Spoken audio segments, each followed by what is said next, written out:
Sir నమస్కారం sir. నమస్తే అండి. సార్ 'మోహన్ బాబు' గారి యూనివర్సిటీ ఎటువంటి చిక్కుల్లో ఇరుక్కుందో మనం చూసాం. యూనివర్సిటీలో అవకతవకలు జరుగుతున్నాయని, 26,00,00,000 అదనంగా విద్యార్థుల నుంచి కలెక్ట్ చేశారని, ఇప్పుడు లైసెన్స్ రద్దు చేయాలని చెప్పేసి, ఆల్రెడీ మూతపడిపోయిందని చెప్పేసి ఇటువంటి కథనాలు కూడా ప్రచారంలో అయితే ఉన్నాయి సార్. అయితే ఈ ఇబ్బందుల్లో చిక్కుకోవడానికి దీనంతటికీ కారణం 'కన్నప్ప' సినిమాను కూడా మాట్లాడేస్తున్నారు సార్. అంటే 'కన్నప్ప' సినిమాకి సంబంధించి మొత్తం కూడా డబ్బులన్నీ యూనివర్సిటీ నుంచి వచ్చినాయి. దానికి పెట్టారని అందుకే ఇటువంటి పరిస్థితి వచ్చిందని కూడా చెప్తున్నారు. మరి ఏంటి వివాదం? నిజంగా కన్నప్పకు దీనికి లింక్ ఉందంటారా? మరి మీరేం చెప్తారు సార్? అంటే ఆ రోజుల్లో 'మనోజ్' అలాంటి ఇంప్రెషన్ కలిగించాడు ప్రపంచానికి. హ్మ్. ఆయన యూనివర్సిటీలోకి వెళ్ళటానికి ప్రయత్నం చేసినప్పుడు ఆయన్ని పక్కకు నెట్టేయటం. ఆ తర్వాత యూనివర్సిటీ ఎదురుగుండా ఉన్నటువంటి ఒక హోటల్ దగ్గర ఒక గొడవ జరిగింది. కొట్టుకున్నారు. హ్మ్. కొట్టుకోవటం, తర్వాత అక్కడ పోలీస్ స్టేషన్‌లో కేసులు పెట్టుకోవడం, పోలీసుల పర్యవేక్షణలో ఈయన్ని అక్కడి నుంచి ఇన్‌స్టిట్యూషన్ నుంచి బయటకు గెంటేయటం, ఇలాంటి చాలా వ్యవహారాలు జనవరి నెలలో జరిగినాయి. హ్మ్. ఆ సందర్భంగా ఆయన మీడియాతో మాట్లాడాడు. మనోజ్ మాట్లాడుతూ ఇక్కడ చాలా అక్రమాలు జరుగుతున్నాయనే మాట బలంగా ప్రస్తావించాడాయన. ఓకే. ఈ ఇన్సిడెంట్ జరగటానికి కొద్ది రోజుల ముందు అక్కడ పేరెంట్స్ మీటింగ్ ఒకటి జరిగింది హ్మ్. తిరుపతిలో. ఆ పేరెంట్స్ మీట్ తాలూకా వీడియోలు కూడా ఇప్పుడు లైవ్‌లోనే ఉన్నాయి. హ్మ్. దాంట్లో నిజానికి ఈ ఎలిగేషన్స్ అన్నీ ఉన్నాయి. ఇప్పుడు ఏవైతే ఎలిగేషన్స్ పెడుతున్నారో ఆ ఇన్‌స్టిట్యూషన్ మీద, అంటే ఆ ఇన్‌స్టిట్యూషన్‌కి హాస్టల్ లేదు. కానీ హాస్టల్ ఫీజులు అనే పేరుతో కొన్ని డబ్బులేవో కలెక్ట్ చేస్తున్నారు అని. అలాగే వీళ్ళు బయటెక్కడో హాస్టల్‌లో ఉన్న వాళ్ళకి కూడా అక్కడ పేమెంట్ చేయాల్సొస్తుంది. దాంతో పాటు ఆహ్, వాళ్ళ వెహికల్స్‌లో ట్రావెల్ చేయనోళ్ళకి కూడా అక్కడ వెహికల్‌లో ట్రావెల్ చేసినట్టుగా రాసేసుకొని డబ్బులేసేస్తున్నారు. హ్మ్. ఇలాంటివి జరుగుతున్నాయి. అంటే ఒక రకమైన స్లాబ్ సిస్టమ్ పెట్టి ఒక ఇద్దరో, ముగ్గురో వాళ్ళ వెహికల్స్‌లో వెడితే మిగిలిన వాళ్ళందరికీ కూడా అమౌంట్ ఏసేస్తున్నారు. ఇలా దోపిడీ జరిగిపోతోంది అనే అభిప్రాయం ఆ రోజున పేరెంట్స్ మీట్‌లో చాలా మంది చెప్పారు. కొన్ని చోట్ల హోటల్స్ దగ్గర వీళ్ళు హాస్టల్స్ దగ్గరకొచ్చి బెదిరించిన సందర్భాలు కూడా ఉన్నాయి. తర్వాత వాళ్ళ మెస్‌లో భోజనం చాలా దారుణంగా ఉంటుందని. అలాగే ఈ మల్టీప్లెక్స్ థియేటర్‌లో ఎలాగైతే బయట నుంచి ఫుడ్ తీసుకెళ్తే అలౌ చేయరో, అంటే ఒక మనిషి నిలబడి చెక్ చేస్తాడు. మీరేమో గౌరవప్రదంగా టికెట్ కొంటారు. మీ జేబులో చాక్లెట్ ఉందని చెప్పి అడుగుతుంది. మీ జేబు చెక్ చేసి చాక్లెట్ తీసి అక్కడ పెడతాడు. ఎంత దుర్మార్గం అది! ఎంత అంటే ఒక మనిషి మానవ హక్కుల ఉల్లంఘన అది ఒక రకంగా. హ్మ్. అలాంటి పరిస్థితే మోహన్ బాబు యూనివర్సిటీలో కూడా ఉందని. బయట నుంచి ఎవరన్నా పాపం క్యారేజీ తీసుకెళ్తే ఇంట్లో భోజనం కట్టుకుని వెళ్ళేవాళ్ళు ఉంటారు, చదువుకునేవాళ్ళు. ఏదో ఫీజుల వరకు కట్టుకొని, ఏదో రోజు నడుచుకుని ఇంట్లో అన్నం వండుకొని తీసుకెళ్లే మోహన్ బాబు గారు కూడా అలా చదువుకున్నోడే. కాకపోతే ఇప్పుడు మల్టీప్లెక్స్ కల్చర్ వచ్చేసింది కాబట్టి బయట నుంచి ఎవరు ఏది తెచ్చుకోకూడదు, వాళ్ళ క్యాంటీన్‌లోనే తినాలి అనే ఒక రూల్ ఉందట. ఆ రూల్ ప్రకారం పోనీ క్యాంటీన్‌లో ఏమైనా బాగుంటుందా అంటే, అక్కడ మానవ మాతృలు తినే విధంగా ఏమీ ఉండవు అని కూడా ఆ పేరెంట్స్ మీట్‌లోను, తర్వాత సందర్భాల్లో కూడా పేరెంట్స్ మీడియాతో మాట్లాడారు. తర్వాత సిపిఐకి చెందినటువంటి అనుబంధ సంస్థ all India student federation AISF. AISF కూడా, ఏఐఎస్ఎఫ్‌కి చెందిన నాయకులు, తర్వాత ఏబీవీపీకి చెందిన విద్యార్థి నాయకులు వాళ్ళు కూడా మీడియా ముందుకొచ్చి ఆ యూనివర్సిటీలో జరుగుతున్నటువంటి దారుణాలు, రంగంపేట రంగంపేట ప్రాంతం అంతా కూడా తనది అన్నట్టుగా వ్యవహరిస్తున్నాడు ఆయన. హ్మ్. చాలా దౌర్జన్యాలు జరిగిపోతున్నాయి అక్కడ, వ్యాపారం చేసుకునే వాళ్ళ మీద కూడా వీళ్ళు దౌర్జన్యం చేస్తున్నారు అనేది విపరీతంగా చాలా అగ్రెసివ్ గా మాట్లాడుతున్నారు మోహన్ బాబుకి వ్యతిరేకంగా. కలెక్షన్ కింగ్ అనే టైటిల్ ఆయనకు ఊరికనే ఇవ్వలేదు. ఇలా ఇప్పుడు ఆ కలెక్షన్ కింగ్ అనే టైటిల్ ఇప్పుడు సార్థకం చేసుకుంటున్నాడు ఆయన, ఇక్కడ విద్యార్థుల్ని పీడించుకు తిని అని. ఆయన గతంలో చాలా సందర్భాలలో చెప్పుకునేవాడు, నేను మెజారిటీ ఉచిత విద్య ఇస్తున్నాను మా యూనివర్సిటీలో అని ఆయన పదే పదే చెప్పుకునేవాడు. అలాగే ఆయన గతంలో మాట్లాడిన వీడియోలన్నీ తీసి ఇప్పుడు సర్క్యులేషన్ లో పెట్టారు. ఇప్పుడు చిరంజీవి గారికి అప్పుడు సినీ స్వర్ణోత్సవాలు జరిగినప్పుడు ఆయనకి లెజెండ్ అనేటువంటి టైటిల్ ఇవ్వటం పట్ల మోహన్ బాబు గారు లెజెండ్ అంటే ఏమిటి, సెలబ్రిటీ అంటే ఏమిటి అని ఒక చర్చ లేవనెత్తాడు అక్కడ అవును. వేదిక మీద. ఉమ్, లేవనెత్తి నేను లెజెండ్ని కాదా, నేను దాదాపు 70% మందికి ఉచిత విద్య అందిస్తున్నాను అని మాట్లాడాడు. ఆ వీడియో ఇప్పుడు బయటకు తీసి తిప్పుతున్నారు. ఇలా రకరకాలుగా మోహన్ బాబు కుటుంబాన్ని టార్గెట్ చేస్తున్నారు, మాకు ఫ్యామిలీని టార్గెట్ చేస్తున్నారని మంచు విష్ణు ఒక ప్రెస్ నోట్ రిలీజ్ చేశాడు.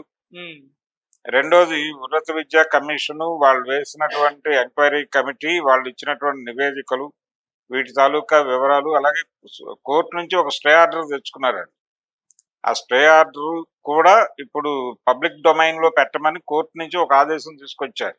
ఉమ్, అంటే దీని మీద స్టే ఉంది అనే విషయం ప్రపంచానికి తెలిస్తే ఆ తర్వాత తాము మాట్లాడడానికి అవకాశం ఉంటుంది అనేది మోహన్ బాబు గారి ఉద్దేశము, మంచు విష్ణు గారి ఉద్దేశం. ఇది కొంత ప్రమోట్ చేసే ప్రయత్నం ఏదో చేస్తున్నారు. అంటే క్రైసిస్ మేనేజ్మెంట్ ప్రోగ్రామ్. కానీ ప్రశ్న అలాగే ఉంది. మనోజ్ ఆ రోజు రైజ్ చేసిన ప్రశ్నలు ఈ డబ్బులు తరలించేస్తున్నారు ఇంకెక్కడికో అనేటువంటి అర్థం వచ్చేలా మాట్లాడాడు ఆయన. అది ఏదో రోజున కుండ పగులుతుంది అన్నాడు ఆయన. ఉమ్, కాబట్టి సినిమాల వైపు టర్న్ చేసి రొటేట్ చేసినటువంటి డబ్బులు, ఆ సినిమా నుంచి డబ్బులు వస్తే అక్కడ పెట్టేద్దాం అనుకుని చేసిన ప్రయోగం విఫలమైందా అనేది ఒక సందేహం. అందుకని 26 కోట్లు కాదు 200 కోట్లు అనే ఒక ఇది ఒక లైన్ చాలా పాపులర్ అవుతోంది ఇప్పుడు. 200 కోట్లు అనే పదం బాగా సర్క్యులేట్ అవుతోంది. ఉమ్, ఈ 200 కోట్లు ఆ సినిమాకి పెట్టాం అనేది వాళ్ళు మొదటి నుంచి చెప్పుకుంటున్నారు. అది లోన్ తెచ్చారని ఆయన చెప్పుకున్నాడు విష్ణు. నేను లోన్ తెచ్చి సినిమా తీశాను తప్ప ఇందులో డబ్బులు కాదు అని ఆయన చెప్పాడు. కానీ ఈ సినిమాగా మునగటంతో పాటు ఈ విద్యా సంస్థను కూడా ముంచేస్తుందని ఆయన మాట్లాడాడు మనోజ్. ఇప్పుడు మనోజ్ మాట్లాడట్ల.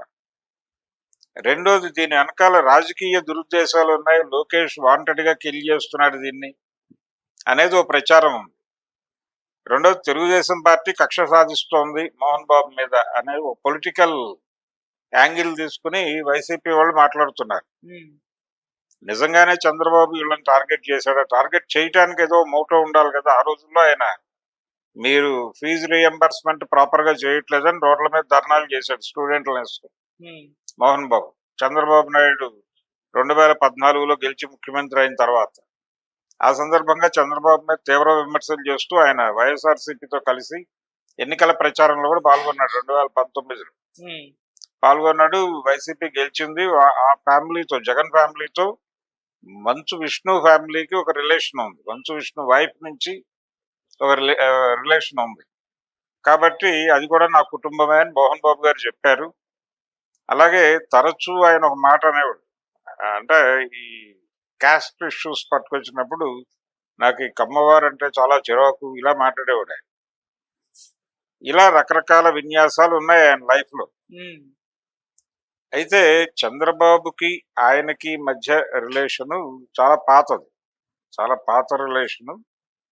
వాళ్ళిద్దరి బంధం చిన్న బంధం కాదు. ఎందుకంటే చంద్రబాబు నాయుడుతో ఆయనకు స్నేహము, బంధుత్వము కూడా ఉన్నాయి. బంధుత్వము అంటే వీళ్ళ కుటుంబంలో అమ్మాయిలను వాళ్ళకి ఇవ్వటం, వాళ్ళ కుటుంబంలో అమ్మాయిలను వీళ్ళు చేసుకోవటం అనేది ఉంది అక్కడ. దీంతో పాటు వాళ్ళిద్దరి మధ్య ఎంత స్నేహం ఉండేదంటే 83లో రామారావు గారి ప్రభుత్వం ఏర్పడినప్పుడు ఆ ముందు జరిగినటువంటి ఎన్నికల సందర్భంగా చంద్రబాబు నాయుడు కాంగ్రెస్ పార్టీ నుంచి చంద్రగిరి నియోజకవర్గం నుంచి పోటీ చేసినప్పుడు ఆ నియోజకవర్గంలో చంద్రబాబును గెలిపించండి, అప్పుడు చంద్రబాబుకు వ్యతిరేకంగా పోటీ చేసినటువంటి మేడసాని ఓడించండి అని ప్రచారం చేసిన స్టార్ క్యాంపెయినర్ మోహన్ బాబే. ఆయన తెల్లారులేస్తే అన్నయ్య అన్నయ్య అంటూ ఉంటాడు రామారావు గారు. ఉమ్, కానీ ఆ రోజున తెలుగుదేశం పార్టీని ఓడించమని, తెలుగుదేశం పార్టీ తరఫున పోటీ చేసిన మేడసానిని ఓడించమని, చంద్రబాబుని కాంగ్రెస్ పార్టీ నుంచి పోటీ చేసిన చంద్రబాబును గెలిపించమని ఈయన ప్రచారం చేశాడు. ఫైనల్ గా చంద్రబాబు ఓడిపోయాడు, మేడసాని గెలిచాడు. ఉమ్, ఓడిపోయిన తర్వాత ఇక ఆ నియోజకవర్గం ముఖం చూడలేదు చంద్రబాబు, కుప్పానికి తరలి వెళ్ళిపోయాడు. ఉమ్, ఆ తర్వాత వ్యాపార సంబంధాలు ఉన్నాయి వాళ్ళకి. అంటే రామారావు గారి ప్రమాణ స్వీకారం జరిగినప్పుడు ఎల్బీ స్టేడియంలో మళ్ళీ ఇద్దరు కలిసే వచ్చారు అక్కడ. ఉమ్, వచ్చి కూర్చుని ఆ మొత్తం వేడుక చూసి వీక్షించి వెళ్ళారు. ఆ తర్వాత నెమ్మదిగా తెలుగుదేశంతో సయోధ్య, ఆయన తెలుగుదేశంలో చేరిపోయాడు, వీరు కూడా దూరారు. ఆ తర్వాత ఆ పార్టీకి చెందిన ఎన్నికల ప్రచారాల్లో తెలుగుదేశం పార్టీ తరఫున ఆయన ప్రచారం చేసేవాడు ఉమ్, మోహన్ బాబు. ఆ రోజుల్లో సినిమా పరిశ్రమలో విలన్లందరూ తెలుగుదేశం పార్టీతోనే ఉండేవారు. అదొక కామెడీ. ఉమ్, అంటే రావుగోపాలరావు గారు తెలుగుదేశంలోనే ఉండేవాడు, సత్యనారాయణ తెలుగుదేశంలోనే ఉండేవాడు. అలాగే మోహన్ బాబు కీలక విలన్ ఆ రోజుల్లో, ఆయన కూడా తెలుగుదేశంతోనే ఉండేవాడు. అవును. జగ్గారావు గారు తెలుగుదేశంతోనే ఉండేవాడు. ఆయన సినిమాకు ఒక రేప్ కనీసం చేసేవాడు ఆ రోజుల్లో. చలపతిరావు గారు ఆ కాంపౌండ్ లోనే ఉండేవాడు. ఇలా ఇండస్ట్రీకి సంబంధించినటువంటి విలన్స్ అందరూ తెలుగుదేశంలోను, హీరోలు కాంగ్రెస్ లోను ఉండి వీళ్ళు వరుస విజయాలు సాధించేవాడు ఈ విలన్లు ఉన్నటువంటి తెలుగుదేశం పార్టీ. ఉమ్, అందుకని ఈ విలన్లనే హీరోలు ఎదుర్కోలేరా అలాంటి వార్తలు రాసేవాళ్ళు పేపర్లు సరదాగా. అలా ఆ టైంలో ఆయన తెలుగుదేశంతో ట్రావెల్ అవ్వటం, రామారావు గారితో సాన్నిహిత్యం, అలా నెమ్మదిగా ఆయన రాజ్యసభకి వెళ్ళటం, ఈ ఎపిసోడ్ అంతా ప్రపంచానికి తెలుసు. అయితే హెరిటేజ్ కూడా అయింది. మోహన్ బాబు గారి బ్రెయిన్ చైల్డే హెరిటేజ్. చంద్రబాబు నాయుడు గారి వ్యాపారం ఇప్పుడు అది. దీన్ని ప్రారంభించింది ఆయన హెరిటేజ్ డైరీ అనే పేరుతో అక్కడ తిరుపతిలో ప్రారంభించాడు. ఆ రోజుల్లో బాలకృష్ణ గారు కూడా భాగస్వామి అనుకుంటున్నాను నేను. ఉమ్, ఆ తర్వాత క్రమంగా వీళ్ళందరూ దానిలో చేరారు. ఫైనల్ గా వీళ్ళ సంఖ్య పెరిగి ఆయన సోలో అయిపోయి బయటికి వెళ్లాల్సిన ఒక అనివార్యత ఏర్పాటు చేసి ఆయన తోస్తారు. దాని గురించి చాలా మదన పడ్డాడు, ఆయన బాధపడ్డాడు, బహిరంగ విమర్శ చేశాడు. నాకు గుర్తున్నంత వరకు ట్యాంక్ బండ్ దగ్గర ఎక్కడో నిరసన కూడా చేశాడు ఆయన.